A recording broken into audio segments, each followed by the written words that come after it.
அஸ்ஸலாமு அலைக்கும். எல்லோரும் எப்படி இருக்கீங்க? நல்லா இருக்கீங்களா? இன்றைக்கி வத்த குழம்பு எப்படி வைக்கிறதுன்னு பார்க்கலாமா? 2 விதமான வத்தல் எடுத்து வச்சுருக்கேன். இதுக்கப்புறமா தக்காளி, சின்ன வெங்காயம், பூண்டு, கொத்தவரங்காய் இதெல்லாம் எடுத்து வச்சுருக்கேன்.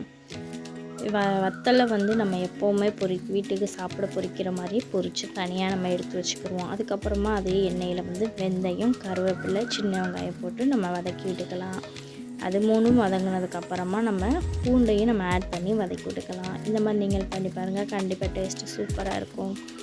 பூண்டு ஆட் பண்ணிக்கலாம். இப்போ இதுவும் நல்லா வதக்கிடட்டும். வதங்கினதுக்கப்புறமா நம்ம தக்காளியும் ஆட் பண்ணிக்கலாம். தக்காளியும் ஆட் பண்ணோம்னா சூப்பராக எண்ணெயிலேயே நல்லா வதங்க விடணும். இந்த ஸ்டேஜில் உப்பு மஞ்சத்தூளும் ஆட் பண்ணிக்கணும். மறந்துடாமல் ஸ்கிப் பண்ணாமல் பார்த்து இதை ட்ரை பண்ணி பாருங்கள், சூப்பராக இருக்கும்.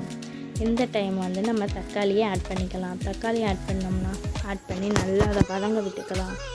இதை எல்லாம் ஒன்று சேர்ந்து வதங்குற ஸ்டேஜில் தான் நம்ம இந்த எடுத்து வச்சுருக்க கொத்தவரங்காவையும் நம்ம சேர்த்து ஆட் பண்ணிக்கலாம். ஆட் பண்ணிவிட்டு இது எல்லாம் ஒன்று சேர்ந்து மிக்ஸாக வதக்குறதுக்கு நம்ம கொஞ்சம் நேரம் க்ளோஸ் பண்ணி வச்சுக்கலாம். க்ளோஸ் பண்ணி வச்சு கொஞ்சம் நேரம் கழித்து நம்ம ஓப்பன் பண்ணி பார்த்தோம்னா நல்லாவே வதங்கியிருக்கும். எண்ணெயில் இதெல்லாம் ஒன்று சேர்ந்து வதங்குறதுனால இதோட டேஸ்ட் அவ்வளோ சூப்பராக இருக்கும். இப்போ நம்ம பொரித்து எடுத்து வச்ச வத்தலையும் நம்ம ஆட் பண்ணிக்கலாம். ஆட் பண்ணி அதையும் நல்லா மிக்ஸ் பண்ண விட்டுட்டு தனியாக கொஞ்சோண்டு புளி எடுத்து அதை கரைச்சி அதில் எல்லா வீட்லேயும் மீன் மசாலா குழம்புக்கு போடுவோம், அந்த மசாலாவையும் அதில் ஆட் பண்ணி வச்சுக்கலாம். இப்போ மிளகாத்தூள் 2 ஸ்பூன் ஆட் பண்ணிக்கலாம். உங்களுக்கு தேவையான உரப்புக்கு தக்கன நீங்களும் ஆட் பண்ணிக்கோங்க. புளி கரைச்சி அதில் மீன் மசாலா ஆட் பண்ணி எடுத்து வச்சுருக்கோம். அதை இந்த ஸ்டேஜில் நம்ம சேர்த்துடலாம்.